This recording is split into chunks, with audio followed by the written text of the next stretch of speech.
How's it?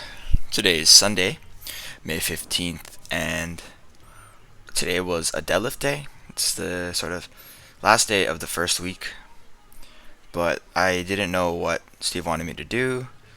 Um, he basically just said to go up to a moderate 5x5 for deadlift, and then that was it. So I chose a hodgepodge of random shit for my elbow and just everything after the deadlifts. I think today was pretty hard. I think 150 was a little too high for what I'm capable of right now. So I might actually repeat 150 next week. We'll see.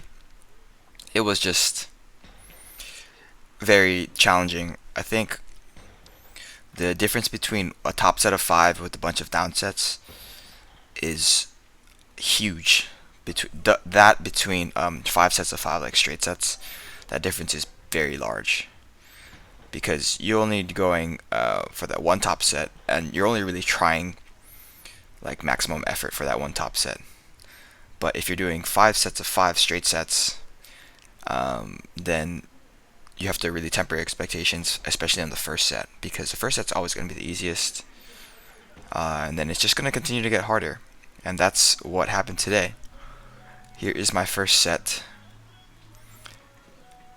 and this first set wasn't even easy, like in the sense of like what easy is.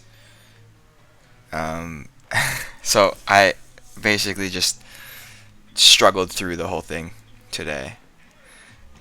Um, to be honest though, like this RPE looks like a RPE 8 maybe, but I don't know.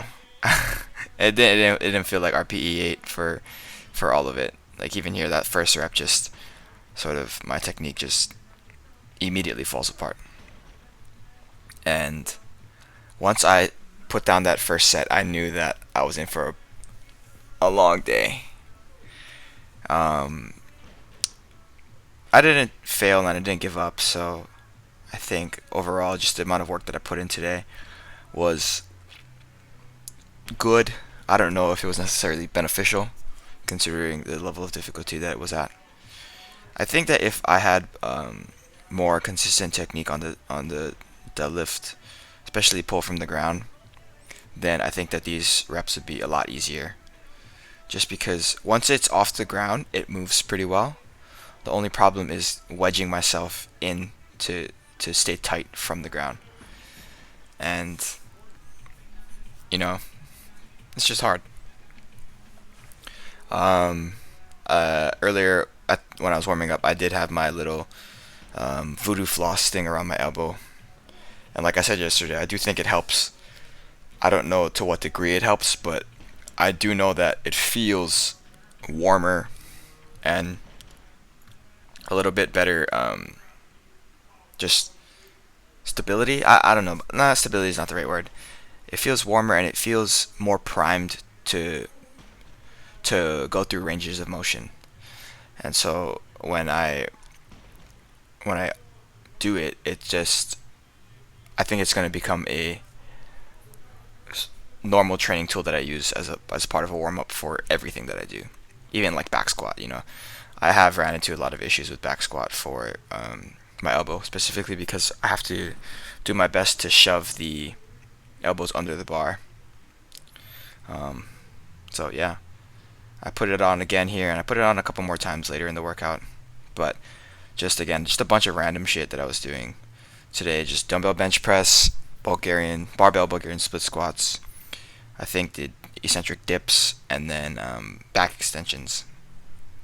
I I am just doing whatever I can to load my tricep and kind of work the musculature around it, trying my best to force blood flow through that, which is what the voodoo floss does, as well as what like pressing movements do, and eccentric dips as well do that. So it's a slow climb. I do have a little flex bar, I think it's called, from like TheraBand that I'm not allowed. I'm able to eccentrically contract my forearm through extension and flexion, depending on which way I twist it. It's a very good tool for a UCL type injury, which is what I have right now. Um, and we'll see how far I can go with doing this. Hopefully, I'll be able to miraculously just figure it out and everything will start to get better. Until then, I am going to be doing my best to just tricep extensions, dips, presses, very lightweight stuff, but pretty high rep. Um, but yeah, that's it for today. Pretty simple, a lot harder than it should have been. But thank you for watching. Shoots.